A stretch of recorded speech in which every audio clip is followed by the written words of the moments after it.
A graça e a paz do Senhor, sejam bem-vindos, uma boa noite a todos. Hoje me foi dado essa missão de trazer a palavra aqui no culto da noite. Isso me enche de alegria e de gratidão. Aliás, eu tenho falado com os irmãos que eu tenho podido trocar uma ideia, conversar, que meu coração ele está grato ao Senhor pelo ano que se passou, por tudo que quando a gente olha para trás, muitas vezes a gente vê aquilo que o Senhor tem feito na nossa vida, ainda que seja um pouquinho, mas tudo aquilo que acontece na nossa vida tem a mão do Senhor. Não tem como nós falarmos que não tem a mão do Senhor em tudo que acontece. A palavra do Senhor diz que até nos momentos difíceis nós precisamos glorificar o nome dEle. Imagina nos momentos bons. Então, quando eu olho para trás e vejo algumas situações, e vejo hoje a minha vida, não tem como glorificar o Senhor e agradecer. Muitas vezes nós não temos nem como agradecer ao Senhor por tudo aquilo que Ele faz na nossa vida. Não é verdade? O Senhor é muito bom conosco. Em todo tempo, em todo momento, aonde nós estivermos, Ele está ali, olhando por todas as situações. Ainda que a nossa visão terrena não consiga enxergar, mas Ele tem preparado algo para nós. Mas nós precisamos estar sempre prontos para poder desfrutar daquilo que Ele tem já preparado para nós. Que muitas vezes nós mesmos, por causa do nosso temperamento, do nosso jeito de ser, às vezes nós barramos algumas coisas de elas acontecerem. Frustramos os planos de Deus por conta de nós mesmos. E nós vamos falar um pouquinho disso hoje. Nós vamos falar de um tema que é lidando com as objeções. Quantas objeções nós temos no nosso dia a dia? Quantas vezes nós temos que lidar com algumas objeções? E muitas vezes, por não saber lidar com essas objeções, nós acabamos não desfrutando de algo que Deus tinha preparado para nós. Amém? Então abra comigo a Bíblia, lá no Evangelho de Lucas, capítulo 5, a partir do versículo 1, de 1 a 11, nós vamos ler. Lucas 5, de 1 a 11. E aconteceu que, apertando a multidão para ouvir a palavra de Deus, estava ele junto ao lago de Genezaré. E viu estar 2 barcos junto à praia do lago, e os pescadores, havendo descido deles, estavam lavando as redes. E entrando num dos barcos, que era o de Simão, pediu-lhe que o afastasse um pouco da terra. E assentando-se, ensinava do barco a multidão. E quando acabou de falar, disse a Simão: faste ao mar alto e lançai as vossas redes para pescar. E respondendo Simão, disse: mestre, havendo trabalhado toda a noite, nada apanhamos, mas sob a tua palavra lançarei a rede. E fazendo assim, colheram uma grande quantidade de peixes, e rompiam-se-lhe as redes. E fizeram um sinal aos companheiros que estavam no outro barco, para que o fossem ajudar. E foram e encheram ambos os barcos, de maneira tal que quase iam a pique. E vendo isso, Simão Pedro prostrou-se aos pés de Jesus, dizendo: Senhor, ausenta-te de mim, que sou um homem pecador. Pois que o espanto se apoderara dele, e de todos os que com ele estavam, por causa da pesca de peixe que havia feito. E de igual modo também Tiago e João, filhos de Zebedeu, que eram companheiros de Simão. E disse Jesus a Simão: não temas, de agora em diante será pescador de homens. E, levando os barcos para a terra, deixaram tudo e o seguiram. Até aqui. Curva a tua cabeça, fecha os teus olhos. Pai, te damos graça por essa palavra.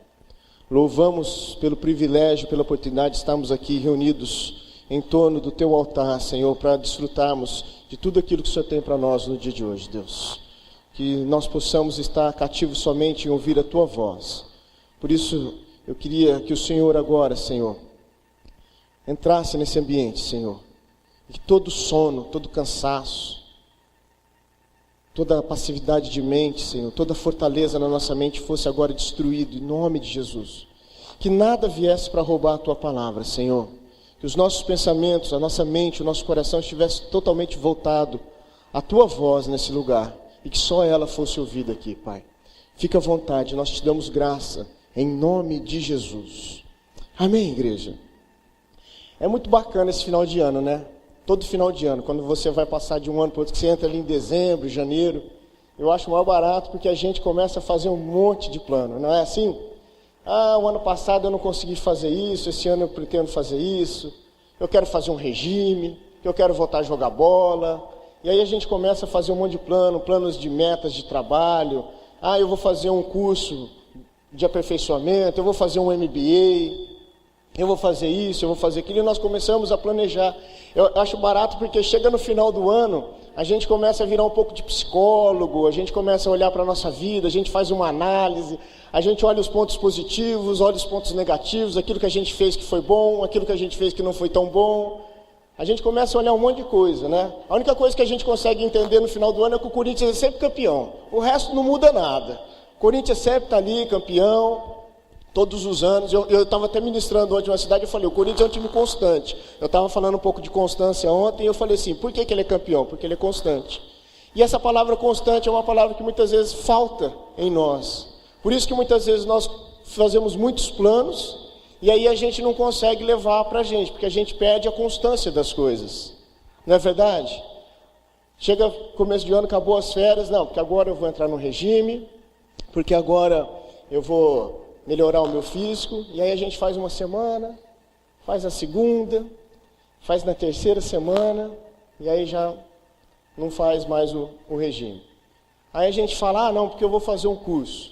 Aí vai na primeira semana, vai na segunda semana, aí a gente tem um monte de coisa para fazer e acaba que não dá sequência naquele curso. E assim é sempre a gente vai fazendo nesse final de ano. E muitas vezes a gente não consegue levar nenhuma das situações que a gente consegue. Eu mesmo sou um exemplo claro disso. Eu falo para todo mundo que me conhece que se eu precisasse fazer regime, eu estava perdido. Eu não sei se eu conseguiria fazer regime. É uma coisa que eu falo, se eu tivesse tendência a engordar e eu precisasse fazer regime, talvez eu ia... E agora, segunda-feira passada, eu voltei a jogar bola. Fiquei um tempão sem jogar bola e eu saí da quadra falando assim, eu nunca mais vou jogar bola. Eu fiquei segunda, terça e quarta-feira gemendo de dor. Eu não aguentava nem andar, eu não sentia minhas pernas. Aí eu parei e falei assim, primeira coisa que eu pensei, eu acho que eu vou ter que cortar Coca-Cola, refrigerante. Foi a primeira coisa que me veio na cabeça, porque eu falei assim, eu sempre tive um peso de 72, 73 quilos, eu fui pesar, eu estava com 81. Eu falei, não, eu vou precisar diminuir, porque senão eu não vou conseguir voltar a jogar bola. Eu gosto de jogar bola. Então, essa luta, ela é comigo. Porque se eu falo para todo mundo que eu tenho dificuldade de fazer regime, com quem que eu vou ter que brigar para fazer o regime? Não é com o refrigerante, é comigo. Porque o refrigerante, ele está lá. Quem vai lá e compra ele sou eu. Ele não fica lá me provocando. Ele não sai da prateleira do supermercado e entra na minha geladeira e fala assim, me toma. Sou eu que vou lá e compro. Não é verdade? Aquela coxinha, aquela pizza de lombinho canadense com catupiry, aquele chocolate. Vocês já jantaram, irmãos? Amém. Não é verdade? Como é que você resiste se você sentar numa mesa uma pizza de lombinho canadense com catupiry? Uma Coca-Cola com aquele copo cheio de gelo? E essa batalha, a gente está aqui brincando, mas é uma batalha que a gente encontra todos os dias. E o maior inimigo que nós temos somos nós mesmos.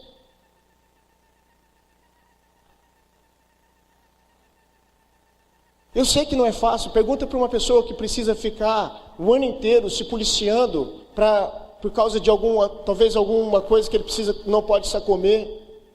Imagina aquela pessoa quando ele chega num ambiente onde só tem aquilo que ele não pode comer. Isso é uma tortura.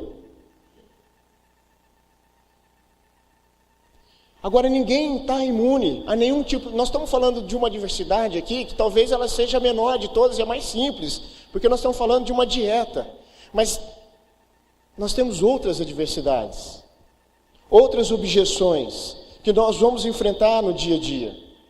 Se nós olharmos para a carta de Éfeso, A carta de Éfeso é uma carta mística e ela é uma alusão ao livro de Josué.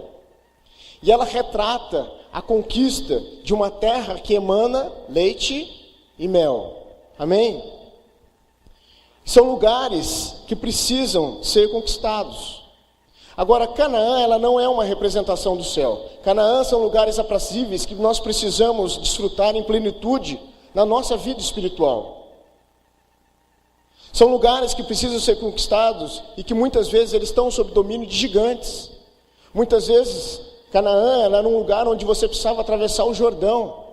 Algumas das situações que deixou os 10 espias que não foram junto com Josué e Caleb, eram situações que eles viram, eram as montanhas, eram os gigantes, era o rio, tinha muitas adversidades. Então Canaã, ela representa um lugar, geograficamente falando, espiritualmente falando, aonde nós vamos precisar conquistar todos os dias. E todas as vezes que nós precisarmos conquistar esses lugares, nós vamos enfrentar gigantes. E nós estamos brincando aqui, mas a pizza é um gigante, o café é um gigante. O salgadinho é um gigante. A Coca-Cola, o Guaraná, ele é um gigante.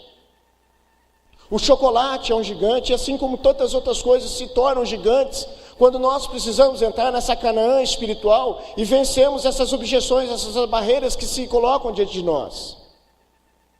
Talvez um desemprego, talvez uma frustração com alguma pessoa, uma separação, um filho que vai longe. Não sei. Nós somos seres individuais e cada um de nós temos situações individuais e lidamos de forma diferente com essas situações. Talvez uma coisa que pareça banal para mim não é para você, e talvez aquilo que pareça banal para você não é para mim, porque nós fomos formados, criados, educados de forma diferente. Então cada um de nós vai lidar de uma forma diferente com uma objeção, e cada objeção vai aparecer para nós de uma forma diferente. Talvez aquilo que é um gigante maior para mim, talvez não seja para você, mas todos nós não estamos imunes a isso. Precisamos conquistar todos os dias a nossa Canaã espiritual, a terra que emana leite e mel, porém ela tem uma situação geográfica desconfortável e muitos gigantes ali dentro. E aonde estão situados esses lugares? Na nossa alma, no nosso corpo, na nossa mente, no nosso espírito. A nossa alma está ligada às nossas emoções. E quão difícil é lidar com as nossas emoções. Em quase tudo, as nossas emoções estão ali sendo alimentadas, movimentadas. A nossa mente, talvez o maior inimigo, o maior gigante é a nossa mente, porque ela comanda tudo. Eu já falei aqui, o diabo ele não pode ter o nosso coração, por isso ele ataca na nossa mente. E se nós não tivermos uma mente saudável, nós estamos aí certamente para um caminho onde nós vamos entrar nesses lugares de enfermidade da alma, que é a famosa depressão, onde nós nos frustramos, nos decepcionamos, onde nós desanimamos, onde nós desistimos e não ficamos mais constantes, não perseveramos mais.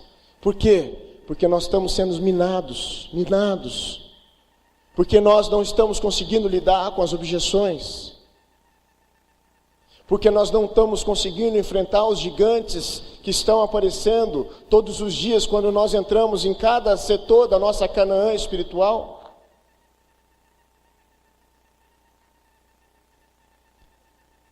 Nos sentimos fracos e por isso não temos coragem de enfrentar.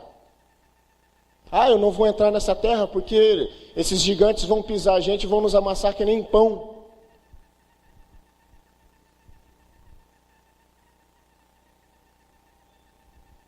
Agora, quando nós vencemos cada uma dessas batalhas, nós vamos avançando.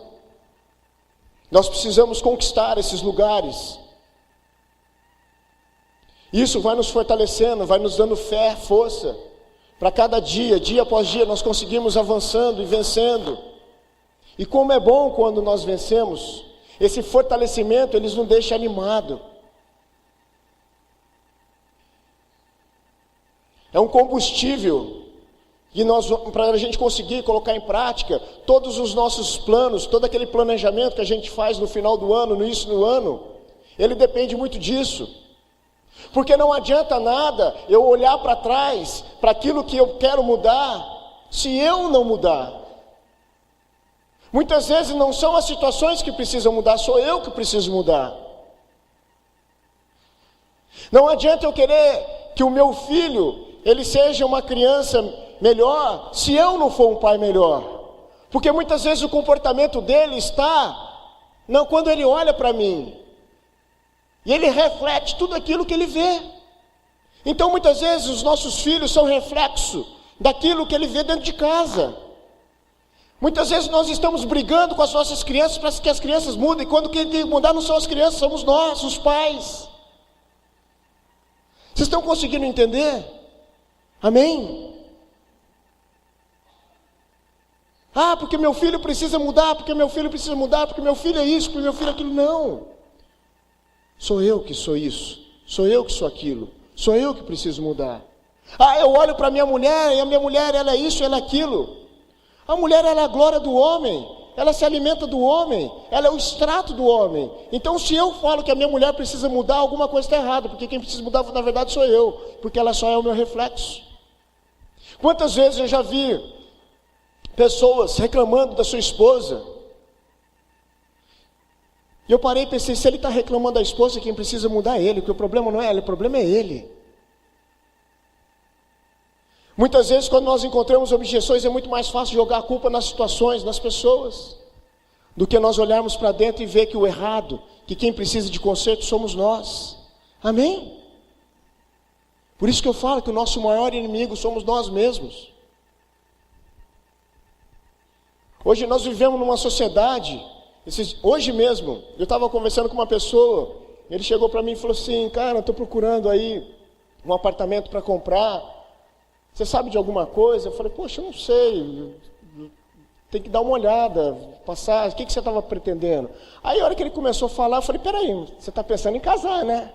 E eu na maior inocência do mundo, falei, casar? Não, eu vou juntar, não vou nem fazer festa, vou lá no cartório e tá bom demais.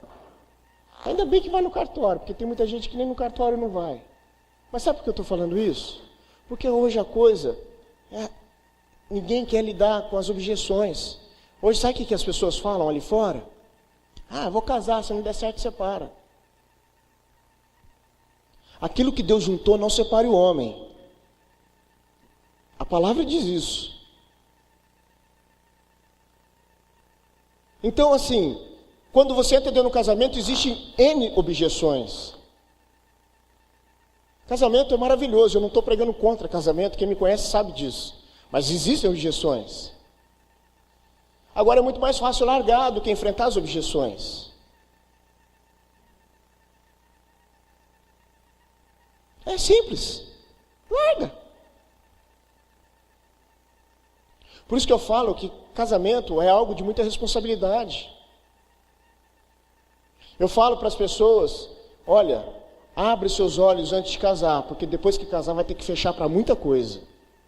Porque você não casa só com a pessoa, você casa com o ministério dela, você casa com a profissão dela, você casa com o pai dela, com a mãe dela, com os tios, com os avós, com o temperamento, com o ministério, com o chamado, com o time, com tudo. É um pacote completo. Não é só aquela pessoa ali que ponto, coloca dentro de casa e pronto.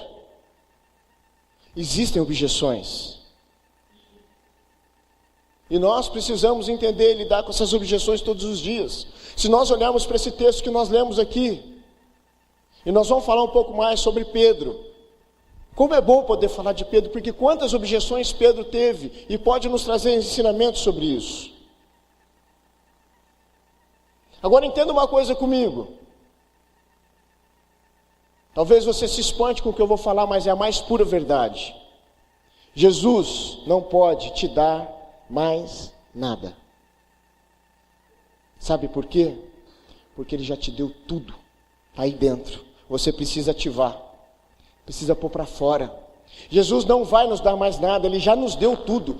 Tudo que Jesus podia nos dar está aqui dentro de mim, de você. Nós precisamos ativar isso. Dentro de nós está benignidade, bondade, mansidão, domínio próprio. E tantas outras coisas que Jesus colocou dentro de nós. O que nós precisamos fazer agora é ativar tudo isso que está dentro de nós. Por isso só depende de nós, está aqui dentro. Talvez esteja adormecido, talvez esteja lá, escondido, debaixo de um tapete, mas está aqui dentro. Por isso nós precisamos ativar isso. Quando nós fazemos o planejamento no final do ano para uma mudança de vida, para enfrentar as objeções do ano seguinte, nós precisamos entrar nessa caixinha que tem aqui dentro e começar a tirar tudo aquilo que nós vamos precisar para enfrentar essas objeções. Ah, se eu preciso de domínio próprio, está aqui. Eu vou me utilizar do domínio próprio que Jesus colocou aqui dentro para lidar com as objeções, para me manter mais calmo, para me manter mais controlado nas situações, para não explodir, para não falar besteira, para não meter os pés pelas mãos. Ah, eu preciso de bondade, ser mais bondoso, mais complacente com as pessoas. Benignidade. Eu preciso de mansidão. O que eu preciso? Quais são as características que eu vou precisar utilizar para que esse meu planejamento ele tenha fundamento, constância e eu consiga atingir o meu objetivo? Para que eu não venha fracassar e me frustrar. Porque muitas vezes quando nós nos frustramos com nós mesmos, nós nos frustramos com Deus. Quando Deus não tem culpa disso. Não é? É mentira isso que eu estou falando? Nós nos frustramos, nós colocamos a maioria da culpa das nossas situações erradas em Deus. Ah, porque Deus não me ajuda, porque Deus não está comigo, porque Deus não me olha, porque Deus não me ama. Quantas vezes nós murmuramos e falamos isso? Se você nunca fez, eu já fiz um monte. Eu não sou diferente de você. Eu sou um ser humano de carne e osso que tem emoções e que erra também. E muitas vezes eu já fiz isso. Senhor, o Senhor não está comigo, o Senhor não gosta de mim. Deu errado aqui. Aí daí a pouco você para, bota a cabeça no lugar, fala assim, poxa vida, Deus não tem nada a ver com isso, eu que fiz errado. Eu não devia ter feito isso. Estava na cara que não era assim que era para fazer. Por que eu não esperei mais um pouquinho? Por que eu não tive um pouquinho mais de paciência? Não é verdade?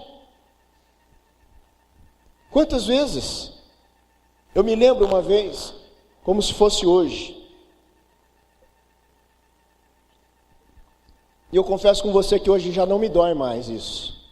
Mas me doeu por muito tempo. Quando eu era pequeno, eu devia ter, não sei te falar, uns 12 anos. 10 anos a 12 anos. E eu gostava muito de autorama. Eu era louco para ter um autorama. Tinha verdadeira paixão para ter um autorama. E eu pedi um autorama para o meu pai e para minha mãe num Natal. E aí, quando chegou o dia do Natal, meu pai e minha mãe vieram com a caixa de autorama. Só que a hora que eu me dei conta, era um autorama seminovo. Não era um autorama novo. A hora que eu vi aquela caixa, a primeira atitude que eu tive foi pegar e jogar aquilo no chão, com toda a raiva do mundo.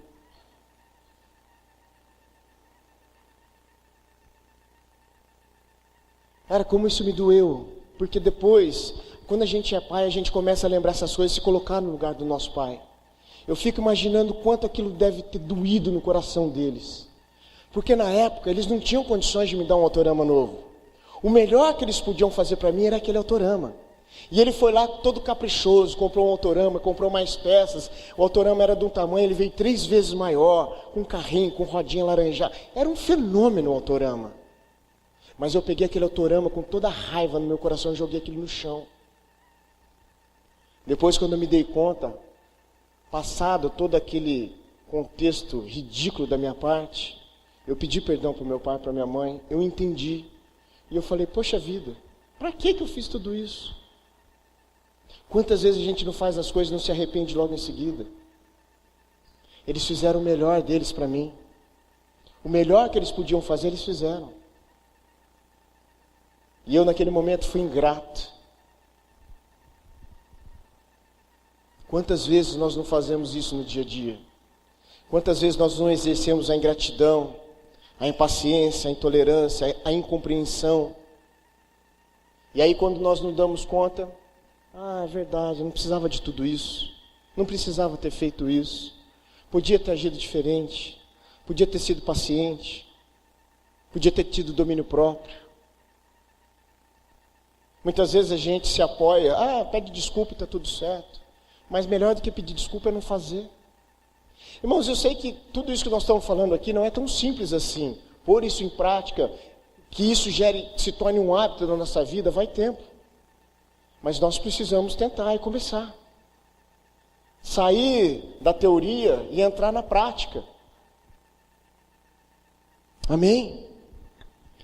Então, o primeiro ponto que pode nos ajudar a lidar com essas objeções: não tomar decisões permanentes por causa de sentimentos temporários. Repita comigo: não tomar decisões permanentes por causa de sentimentos temporários. Versículo 4 desse texto que nós lemos fala assim: e quando acabou de falar, disse a Simão: faze ao mar alto e lançai as vossas redes para pescar. Irmão, não sei se você sabe, mas essa é uma situação que é uma verdadeira loucura. Por quê? Jesus, todos nós sabemos, era o quê? Um carpinteiro. Pedro, um pescador. Mas Pedro, ele não era um pescador assim, ele era um pescador, ia lá, jogava uma varinha, pegava peixe, jogava uma rede. Não, ele era um empresário da pesca, ele tinha uma empresa de pesca, ele tinha barcos, ele tinha funcionários. Pedro era um cara que vivia, ele trabalhava com aquilo ali. A pesca era feita à noite, porque à noite os peixes vêm mais próximo da superfície. Por isso eles saíam à noite para jogar, lançar as redes, para que eles pudessem fazer a pesca. Então o que acontece? Onde está a loucura disso daqui? Chega um cara, carpinteiro, e chega para Pedro, pescador, e fala assim: volta e lança a rede de novo. Pedro deve ter falado para ele: Jesus, você está de brincadeira comigo, né? É a mesma coisa que eu chegar para o médico e falar: preciso operar. É mais ou menos isso a situação. E aí, somado a isso, tem toda a frustração de Pedro. Porque ele passou a noite inteira no barco e nada pegou, e chegou de dia. Ele talvez tivesse encomendas, precisasse vender aqueles peixes para pagar conta, para pagar funcionário. Então juntou tudo aquilo. Talvez aquilo que eu posso imaginar agora é que durante a manhã, Pedro já não queria nem mais pescar. Eu não vou voltar a pescar mais, porque eu não consegui pescar, porque eu fiquei a noite inteira, eu não consegui pegar peixe.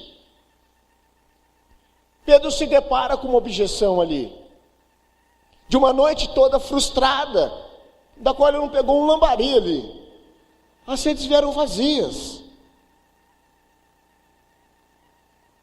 Tudo isso que aconteceu já era suficiente para Pedro perder o rumo da coisa. E de novo, quantos de nós não passamos por situações parecidas como essa? Ficamos bravos, irritados, por muitas vezes revoltados. Aí nós paramos e olhamos e não precisava de nada disso. E aí dá aquele sentimento de vergonha. Ali era um sentimento temporário, porque a próxima vez que ele jogasse a rede, ela ia vir lotada de peixe. E aí o que acontece? Pedro decide se apoiar na palavra de Jesus. Muito mais do que no seu sentimento, muito mais do que na sua emoção. E aí eu falo: cuidado com os sentimentos. Os sentimentos nem sempre eles estão certos. Às vezes nos enganam, nos confundem. Às vezes um caminho ele pode parecer bom no calor do momento, no calor da emoção, mas depois ele pode estar errado. Às vezes nós tomamos uma decisão baseada em sentimentos. Eu tenho aprendido muito sobre inteligência emocional, uma palavrinha que a gente precisa guardar e estudar sobre isso. Vai ajudar muito a gente essa inteligência emocional, porque eu confesso que eu sempre tive dificuldade em lidar com os meus sentimentos. Aquela explosão, aquela coisa de você fazer no ímpeto, né? Muito ativo, muito proativo, vai fazendo e de repente, a hora que vê, deu um passo a mais do que precisava dar. Aí depois se arrepende de novo. Amém? Então nós precisamos aprender a lidar com esses sentimentos temporários. Nós temos aqui dentro algo chamado paciência, e nós precisamos ativar isso. Amém? Domínio próprio. Lembra de Josué e Caleb que nós falamos? Se aqueles 10... E é engraçado que quem lembra do nome dos 10? Ninguém lembra. Eu pelo menos não lembro. A gente só lembra de Josué e Caleb, porque foram os outros dois que não se deixaram levar pelas objeções, pelos sentimentos, pelas emoções. Falou, não, nós vamos. Deus falou para Josué no capítulo 1, Deus falou para ele, olha, meu servo Moisés está morto, agora pega esse povo e atravessa e vai até a terra que eu prometi aos seus pais. Havia uma promessa, havia uma palavra. Assim como havia uma palavra para Pedro, vai, lança a rede. Havia uma palavra para eles, para conquistarem aquela terra. Então a palavra de Deus, ela está acima das objeções. A palavra de Deus, ela está acima dos gigantes. A palavra de Deus está acima das dificuldades geográficas que tinha naquela terra. E aí nós entramos no segundo ponto, que é responder às ordens de Deus e não à demanda das pessoas. Repita comigo, responder às ordens de Deus e não à demanda das pessoas. E respondendo Simão, versículo 5, disse-lhe, mestre, havendo trabalhado toda a noite, nada apanhamos, mas sobre a tua palavra lançarei a rede. Pedro confiou na palavra.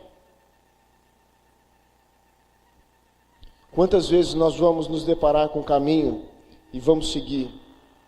E aí nós vamos escolher o quê? A palavra que nós temos ou as pessoas? A demanda das pessoas. Você quer ver um exemplo muito claro disso? Não precisa abrir, eu vou ler para você. Está lá em Êxodo, no capítulo 32.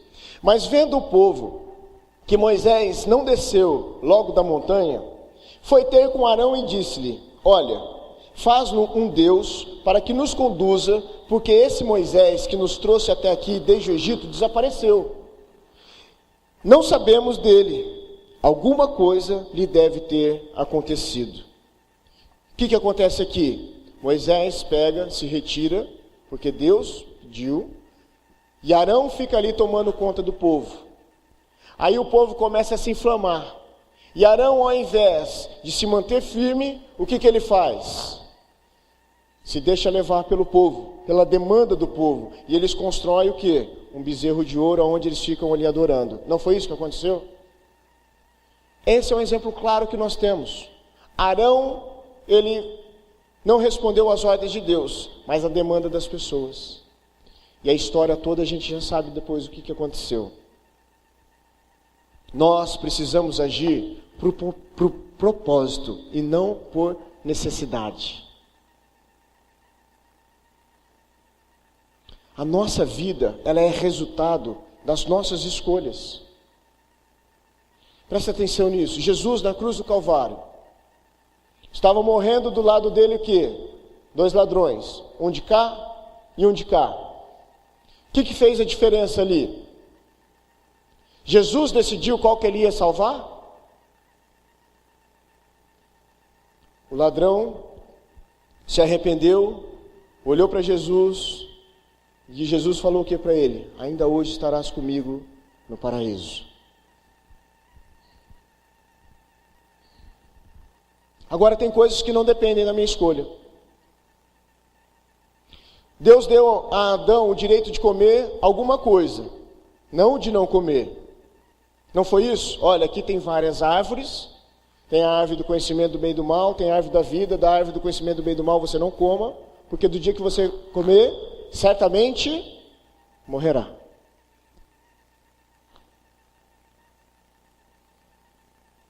Nós sempre vamos comer alguma coisa. Mas o que nós vamos comer vai nos levar a um lugar de vida ou de morte. Enquanto nós escolhemos comer da árvore da vida, nós vamos ter vida. Mas quando nós comemos da árvore do conhecimento, certamente teremos morte. Estou colocando nos colocando no lugar de Adão. Enquanto ele comeu da árvore da vida, teve vida. Quando ele escolheu conhecer da árvore do conhecimento, ele teve morte. Eu não tenho escolha. Eu tenho que comer. Mas o que comer, quem decide sou eu. Está claro isso? Eu não tenho escolha. Eu tenho que comer. Mas o que comer, aí quem decide sou eu. O que eu assisto, o que eu leio, o que eu escuto, a forma como eu vou reagir às demandas das pessoas, me diz se eu estou indo para a vida ou para a morte. De alguma coisa eu tenho que me alimentar, disso eu não tenho escolha. Como eu não tenho escolha se as objeções vão aparecer. Agora, como eu vou lidar com ela, aí a escolha é minha. E isso vai fazer a diferença. É nessa hora que eu conquisto a Canaã. É a maneira como eu vou lidar com os gigantes. Os gigantes vão vir. Isso eu não tenho escolha. Agora, como eu vou enfrentar eles, quem decide sou eu. Amém? E por último, ser guiado pela palavra e não pelas necessidades. Repita comigo. Ser guiado pela palavra e não pelas necessidades. Versículo 10, ele diz assim: e de igual modo também de Tiago e João, filhos de Zebedeu, que eram companheiros de Simão. E disse Jesus a Simão: não temas, de agora em diante serás pescador de homens. E levando os barcos para a terra, deixaram tudo e o seguiram. Repete isso comigo. E levando os barcos para a terra, deixaram tudo e o seguiram. Guarda bem isso. Jesus chegou para eles e falou assim: vocês de agora em diante serão pescadores de homens. Mas em nenhum momento Jesus chegou para ele e falou assim: ó, larga tudo e vem comigo. E levando os barcos para a terra, deixaram tudo e o seguiram. A decisão foi de quem?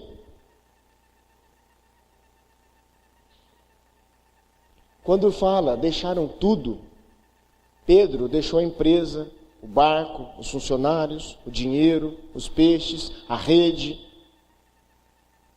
Assim como todos que estavam ali, Tiago, João e todos os outros que estavam ali, que partilharam daquela pesca maravilhosa. A escolha foi deles. Jesus só falou assim: de hoje em diante vocês vão ser pescador de homens. Agora eles falaram: nós vamos atrás do Senhor, vamos deixar tudo. A escolha foi deles. Talvez isso seja também uma objeção, porque você já pensou em largar seu emprego, sua empresa, seu trabalho, tudo que tem? Eles deixaram. Eles não foram forçados a nada. Somente se basearam aonde? Na palavra. Vocês de hoje em diante serão pescadores de homens. Então nós vamos deixar tudo e vamos te seguir. Quantas vezes nós temos deixado de ser guiados pela nossa necessidade? Porque talvez a necessidade deles era continuar trabalhando, que era o sustento deles, talvez de tantas famílias que dependiam daquela pesca, daqueles barcos, desses homens que estavam no comando ali. Mais uma vez eu te falo, eu sei que isso não é fácil. Na teoria, talvez seja fácil, mas na prática seja mais difícil. Mas em quantas situações que demandam menos do nosso esforço, nós temos nos deixado guiar pela necessidade ao invés da palavra. Aqui é uma situação talvez drástica, deixou uma empresa, deixou tudo que ele tinha. Mas em quantas situações menores talvez nós não temos deixado levar pela nossa necessidade do que pela palavra de Deus? Quando nós olhamos para o ano passado e planejamos o ano seguinte, talvez nós vamos precisar nos deixar ser guiado muito mais pela palavra do que pelas necessidades, se quisermos fazer algo diferente. Aliás, é interessante, se nós quisermos fazer algo diferente, temos experiências diferentes, nós vamos ter que fazer coisas novas. Ontem foi sábado. Sábado de manhã eu passei na farmácia de um amigo meu que eu fui pegar um remédio que foi manipulado. E a gente estava batendo um papo ali, a gente falando de negócio, falando de mercado. E ele falou, poxa, caiu demais o movimento da farmácia, eu faturava X, estou faturando metade do que eu faturava, o que está acontecendo? Eu falei, olha, o mercado ele tinha retraído mesmo, agora começou a dar uma melhorada. Ele falou, poxa, eu passo 24 horas pensando, eu preciso fazer medicamentos novos. Eu falei, medicamento novo? Porque para mim poder me diferenciar da minha concorrência. Eu falei, sim, mas esse medicamento que você faz, todo mundo faz, não faz? Ele falou, faz. Eu falei, então, talvez esse não seja o caminho. Se você quiser experimentar coisas novas, você vai ter que fazer algo diferente, algo que eles não fazem. O mesmo medicamento que você é capaz de fazer, todas as outras farmácias vão fazer também. Talvez o que você precisa fazer é ter um serviço diferente.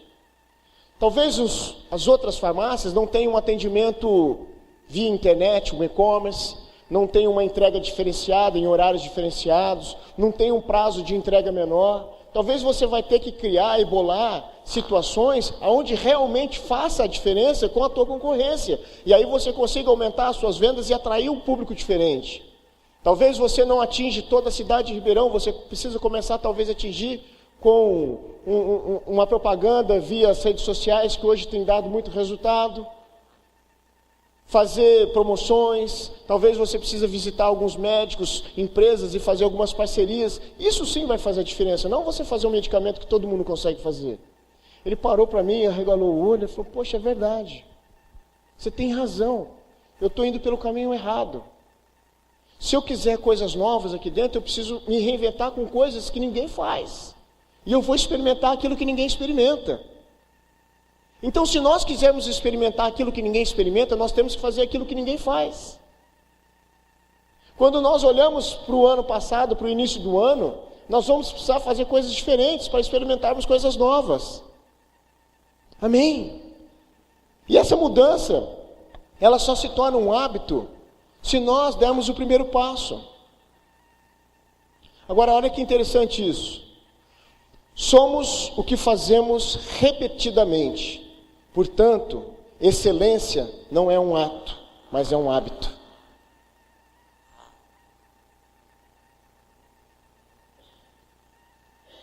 Só quando nós tornarmos tudo um hábito, nós vamos conseguir sermos constantes e alcançar as mudanças que nós precisamos.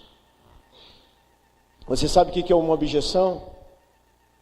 É uma contestação, uma oposição, uma réplica, um obstáculo. É aquilo que se opõe, que se posiciona ao lado contrário. Para terminar aqui, a principal arma para lidar com as objeções, além de nós estarmos sempre linkados com Deus, é nos mantermos positivos. Amém? Fica de pé comigo.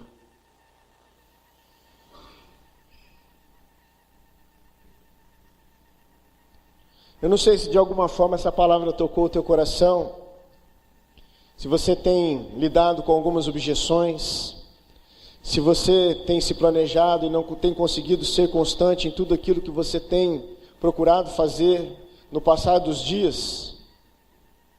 Mas talvez hoje seja o momento. E eu queria te convidar a vir até aqui na frente, para nós cantarmos uma canção, para que nós pudéssemos nos colocar diante do Senhor. E eu tenho certeza que o Senhor nesse momento Ele vai fazer algo diferente. Talvez você vai sair daqui diferente da forma que você entrou. Mas lembre-se, não depende de mim, só depende de você. Se você quiser experimentar algo diferente, você tem que fazer algo diferente. As situações, as objeções que você lida, só você pode resolver. Pessoas podem te ajudar, pessoas podem te aconselhar, mas 100% depende de você. Se você quer que Jesus entre na sua vida e faça algo diferente, você precisa deixar. Você precisa quebrar essa barreira. Você precisa se abrir Você precisa deixar Ele te tocar. Você precisa deixar de ser resistente. Muitas vezes nós falamos, o Senhor não fez nada. Talvez nós não estamos deixando, porque nós não estamos tirando a mão daquilo que precisa o Senhor vir colocar. Enquanto nós estivermos com a mão colocada em algum lugar, o Senhor não pode vir e colocar a mão dele, porque Ele respeita as nossas decisões.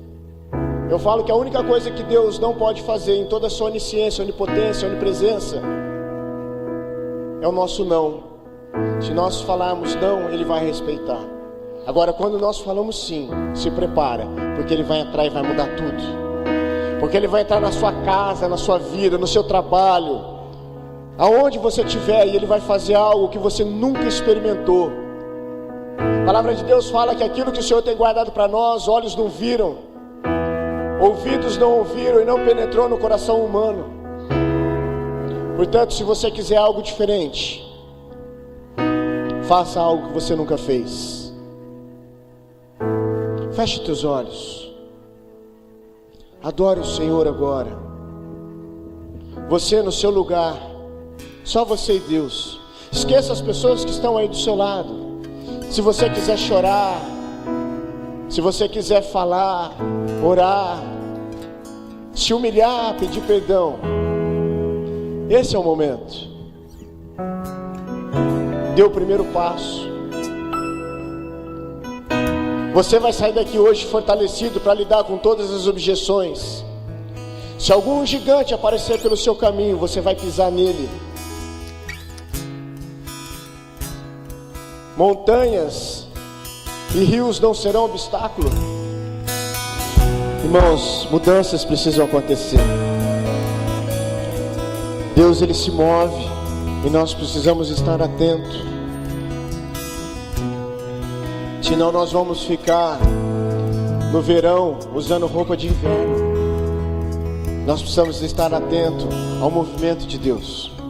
E a nossa transformação, ela está muito menos ligada a um evangelho fraco, e ela está muito mais ligada a um eu negligente. As demandas lá de trás muitas vezes não são as mesmas de hoje. Nós precisamos entender isso. Nos libertar de tudo das objeções que já aconteceram e olhar, porque as coisas se moveram. Fecha os teus olhos, erga as tuas mãos. Pai, em nome de Jesus nós oramos agora, Senhor, te agradecendo por esse entendimento que veio direto do teu trono de encontro com a nossa vida, porque a tua palavra, ela é afiada como uma faca, e ela vem para separar a alma de espírito junto de medula. Ela vem sim para nos confrontar. Muitas vezes nós precisamos disso, para que nós saiamos desse lugar de comodismo que nós enfrentamos e não nos deixamos lidar com as objeções, com os gigantes, Pai.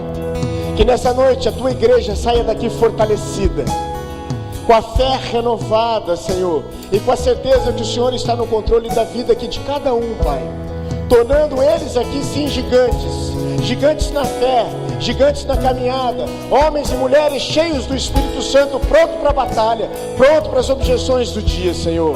Que o Senhor leve a tua igreja sempre na paz, na segurança, no amor, nas conchas das tuas mãos, caminhando cada um aqui no entendimento e na sabedoria, dando um espírito de criatividade, de sabedoria, para que cada um possa lidar com as suas situações individuais aqui. Cada um aqui, Senhor, mais do que vencedor. Homens e mulheres de Deus, fazendo a diferença no ambiente onde eles estiverem inseridos, por causa do teu nome, por causa do teu poder, porque é na nossa fraqueza que o seu poder se aperfeiçoa, Pai. Obrigado ao espírito de gratidão da nossa parte pelo que o Senhor tem feito por cada um de nós. E a tua igreja, que ela vá na paz do Senhor, que o Senhor faça resplandecer o seu rosto sobre ela, tenha misericórdia, que o Senhor vire o seu rosto para nós, a tua igreja, e nos dê shalom, a paz. Aplauda o Senhor bem forte, igreja, em nome de Jesus.